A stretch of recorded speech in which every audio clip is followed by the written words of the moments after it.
మనం పంచాంగాలు గనక చూస్తే, లేకపోతే పంచాంగానికి సంబంధించిన వీడియోలు గనక వింటూ ఉంటే, ఖచ్చితంగా కరణం అనే మాట వింటూ ఉంటాం. 11 కరణాలున్నాయి. ఎవరు పుట్టినా ఒకే నక్షత్రంలో పుట్టినట్టు, ఒకే లగ్నంలో పుట్టినట్టు, అదే కరణంలో ఆ కరణంలో కూడా పుడతారు. ఈ కరణం అనేది ఎవరి జన్మ జాతకంలోనైనా ఇంపాక్ట్‌ని చూపిస్తుందా? కరణం గురించి తెలుసుకోవాల్సినటువంటి అంశాలేమైనా ఉన్నాయా?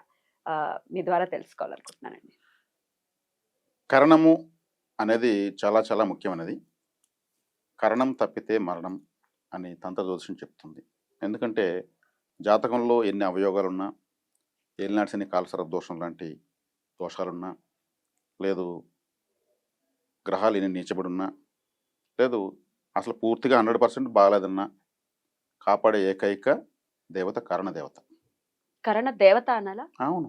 కరణదేవత. 11 కరణాలుంటాయి. అవును. భవకరణం, బాలవకరణం, కౌలవకరణం, తైతులకరణం, కిం స్థుగ్నకరణం, భద్రకరణం, భద్రకరణం. వనజకరణం, గరజకరణం, శకునికరణం, నాగమకరణం, కింస్తుగ్నం కరణం, చతుష్పాదం. చతుష్పాదకరణం. ఇవి కరణాలు. అవును. ఈ కరణాలు ఏదో కరణంలో పుడతారు. అవును.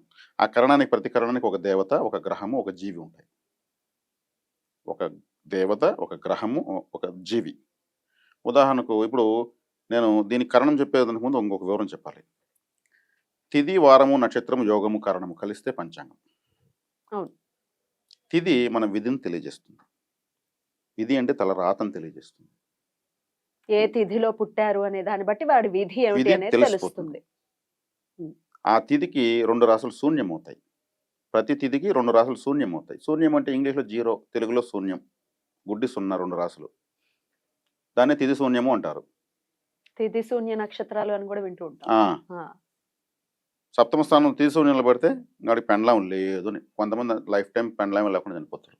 బ్రహ్మచారులైపోతారు. భార్య లేదు. పంచమ స్థానం శూన్యమైతే పిల్లలు లేరు. భాగ్యస్థానము శూన్యమైతే తండ్రి లేదు. చిన్నప్పుడే తండ్రి చనిపోయాడు. చతుర్థ స్థానం శూన్యమైతే తల్లి చిన్నప్పుడే చనిపోయింది. అబ్బా! హ్మ్. తిథి శూన్యం. జ్యోతిషం చెప్పేది. నేను చెప్పే మాట కాదు ఇది. అది తిథి విధిని తెలియజేస్తుంది. అదే విధి. హ్మ్. ఎవరితో విధి ఏంటి? ఈ తిథిని చూసే తెలుస్తుంది. వారము. ఏ వారం పుట్టాడు? హ్మ్. ఆదివారం. సూర్యుడు ఎక్కడున్నాడు? వారాధిపతి సూర్యుడు కదా! శనివారం. శని ఎక్కడున్నాడు? ఆ శని దాన్ని కూడా కన్సిడర్ చేస్తాం. తిథి, వారం, నక్షత్రం, యోగం, కరణం కలిస్తే పంచాంగం 5 అంగములు. 5 అంగంలో వారం వారాధిపతి చూసుకోవాలి కదా! వారమైంది. తిథి, వారం, నక్షత్రము. ఏ నక్షత్రం? మనము అర్చన చేసుకోవాలంటే నక్షత్రం చెప్తాం. అవును. ఆ నక్షత్రాధిపతి ఎక్కడున్నాడు? పడుకున్నాడా? ఫ్రెండ్స్‌తో కలిసి భోంచేస్తున్నాడా? బంధువుల ఇంట్లో ఉన్నాడా? జాగింగ్ చేస్తున్నాడా? లేదు పరిశోధన చేస్తున్నాడా? ఏమిటి జాగింగ్‌లు అవి కూడా చేస్తూ ఉంటాం. ప్రతి ఒక్కటి కర్మే. ఆ నక్షత్రాధిపతి ఎంత కంఫర్ట్‌లో ఉన్నాడు? బాల్య రైట్. దశ, కౌమార దశ, రైట్. వృద్ధాప్యము, రైట్. మరణ స్థితి, మృత స్థితి ఇన్నుంటాయి స్థితులు. రైట్. గ్రహం ఏ కంఫర్ట్‌లో చూడాలి. హ్మ్. నక్షత్రం ఏంది? హ్మ్. యోగము. 27 యోగాలున్నాయి. విష్కంభ యోగంతో స్టార్ట్ అయ్యి హ్మ్. 27 యోగాలున్నాయి. 27 నక్షత్రాలకు. ఒక యోగానికి ఒక యోగి, ఒక అవయోగి ఉంటారు. ఏ యోగంలో పుడితే ఇప్పుడు వ్యాధిపాదం నామయోగం అని ఉంది ఒకటి. ఆ నామయోగం పేరే వ్యాధిపాదం. ఆ వ్యాధిపాద నామయోగంలో ఉన్నట్టు అమ్మాయిని పెళ్లి చేసుకుంటే ఆమె వచ్చి కాలబెట్టిందంటే ఏమవుతుంది? ఆమె పేరే వ్యాధిపాదం. వ్యాధులతో. రోగంతో ఉన్న పాదం అని అర్థం. ఆ పాదంలో ఉన్న ఆ వ్యాధిపాద నామయోగంలో ఉన్నటువంటి అబ్బాయిని గాని, అమ్మాయిని గాని పెళ్లి చేసుకుంటే వాడు అడుగు పెట్టాడన్న ఐరన్ లెగ్ అంటారు. హ్మ్.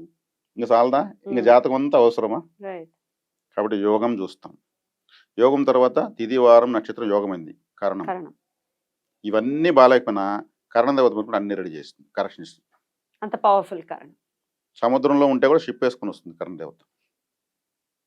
అందుకే కరణం తప్పితే మనం కరణము అనేటువంటి దేవత గాలి వాహనంగా ఉంటుంది. పంచభూతాల్లో గాలి యొక్క వాహనంతో కరణదేవత ఉంటుంది. గాలిని యాక్టివేట్ చేస్తే కరణం బలపడిపోతుంది. అంటే గుడికి వెళ్ళి కరణదేవత ఆలయానికి వెళ్ళి అగరవత్తులు వెలిగించవచ్చు. గాలి యాక్టివేట్ అవుతుంది. ఒక గంట గిఫ్ట్‌గా ఇవ్వచ్చు. గాలి యాక్టివేట్ అవుతుంది. ఓ పాట కరణ దేవత అంటే ఎక్కడుంటుంది? ఆలయాలు ఉన్నాయి కదా! నేను ఆ! చెప్తాను ఇప్పుడు ఆ! మీకు. బ్యూటిఫుల్. అయితే ఎవరెవరి కరణానికి సంబంధించిన అక్కడికి వెళ్ళాల్సి ఉంటుందా? అంతే. జనరల్‌గానేనా? జనరల్ లేదు. ఆ! ఎవరి కరణదేవత వాళ్ళకి వెళ్ళాల్సింది అంతే. ఓకే. ఆలయంలో పాటలు పాడొచ్చు. గాలి యాక్టివేట్ అవుతుంది. ఒక స్పీకర్ కొనివ్వచ్చు. హ్మ్. గాలి యాక్టివేట్. గాలి యాక్టివేట్ అవుతుంది. ఎయిర్ ఎలిమెంట్ యాక్టివేట్ అవ్వడం పుష్పాలు ఇంపార్టెంట్. సమర్పించొచ్చు. గాలిని యాక్టివేట్ చైతన్యం చేయడమే. ఓకే. కర్పూరం వెలిగించొచ్చు. అందుకే సువాసనతో కూడుకున్నవే ఆలయంలో ఉంటాయి. అవును. ప్రతి మాట గాలి యాక్టివేట్ విధంగానే ఉంటుంది. కాబట్టి ఈ భవకరణం మొట్టమొదటి కరణము. మొదటి ఈ భవకరణానికి నరసింహస్వామి కరణదేవత. ఓ ఓకే. కరణదేవత నరసింహస్వామి. సో భవకరణంలో పుట్టిన వాళ్ళు నరసింహస్వామి ఆలయానికి వెళ్ళటం, కరణదేవతను యాక్టివేట్ చేయడం జరుగుతుంది. పురుష నక్షత్రంలో ఉంటే నరసింహస్వామి ఒక్క నరసింహస్వామి మాత్రం ఆలయానికి వెళ్ళాలి. స్త్రీ నక్షత్రంలో కానీ భవకరణం పుట్టి వాళ్ళని భవకరణంలో పుడితే లక్ష్మీ నరసింహస్వామి ఆలయించి. నక్షత్రాలు స్త్రీ పురుష నక్షత్రాలు ఉన్నాయి కదా. ఉన్నాయి, నపుంసక నక్షత్రాలు కూడా ఉన్నాయి.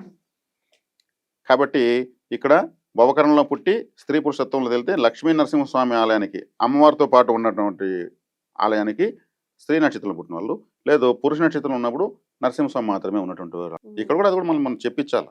అది కూడా తెలుసుకోవాలి. జంతువు సింహము, గ్రహము కుజుడు.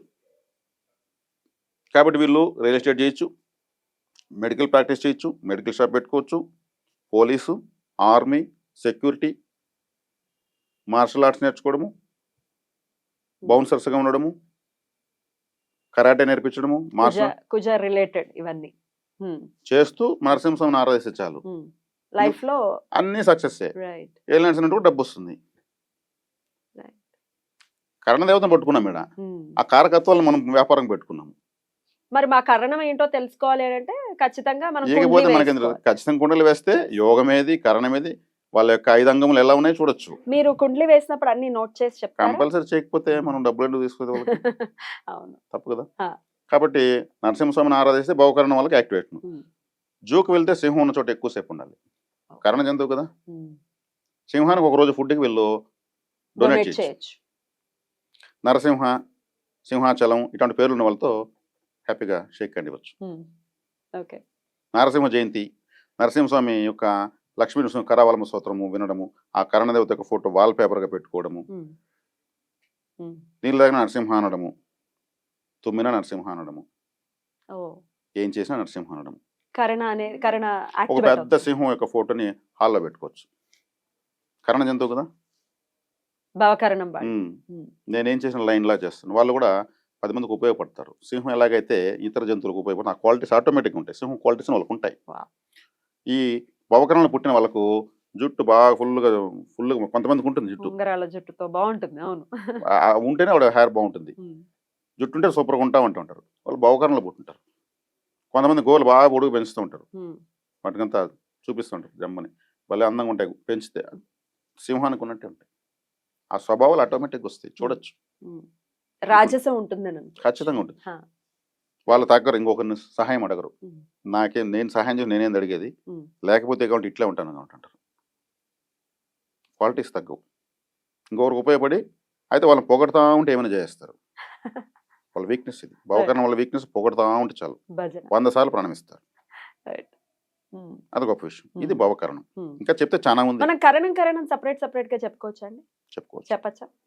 ఒకవేళ మాకు తెలుసండి, మేము మా కరణం ఏమిటో మాకు తెలుసు అనుకునే వాళ్ళకి ఉపయోగపడుతుంది. 11 వీడియోలు చేయొచ్చు. అందుకేనే అంటున్నా 11 వీడియోలు చాలా ఉంది. కరణం గురించి ఎక్స్ప్లెయిన్ చేస్తే ఎంత అద్భుతంగా ఉంటుందంటే అసలు వినడానికి చెవులు అదృష్టం చేసుకున్నట్టే. డెఫినెట్లీ సబ్జెక్ట్ గురించి తెలుసుకోవడం జీవితానికి ఆయనే ఇంకా దిక్సూచి. నేను ఉండా, నీకు ఎవరు నీ వెనకాల పరారు అంతే. ఏలినాటి శని దాని చుట్టూ గుంజులు పెట్టి కుజదోషము లేకపోతే కాలసర్ప దోషం, ఏది కూడా ఇంత పెద్ద విషయంగా తంత్రదోషంలో పరిహారాలు తీసుకుంటే అవన్నీ చిన్నవే. మనం చూసే దృక్పథం చూస్తే ప్రపంచపటం చాలా చిన్నది, లేదంటే మన ఊరే పెద్దది. కాబట్టి ఇక్కడ దోషాలకి మనము వాటిని ఎక్కువగా చాంటింగ్ చేస్తూ లేకుండా వాటిని తరిమి కొట్టచ్చు. రైట్. భవకరణం, కరణాలు అనేవి ఎంత ఇంపాక్ట్ ని చూపిస్తాయి అనేది ఇప్పటిదాకా అయితే ఎప్పుడు విననటువంటి ఒక సబ్జెక్ట్. మరి కరణమే కాదు, యోగం కూడా చూపిస్తుందా?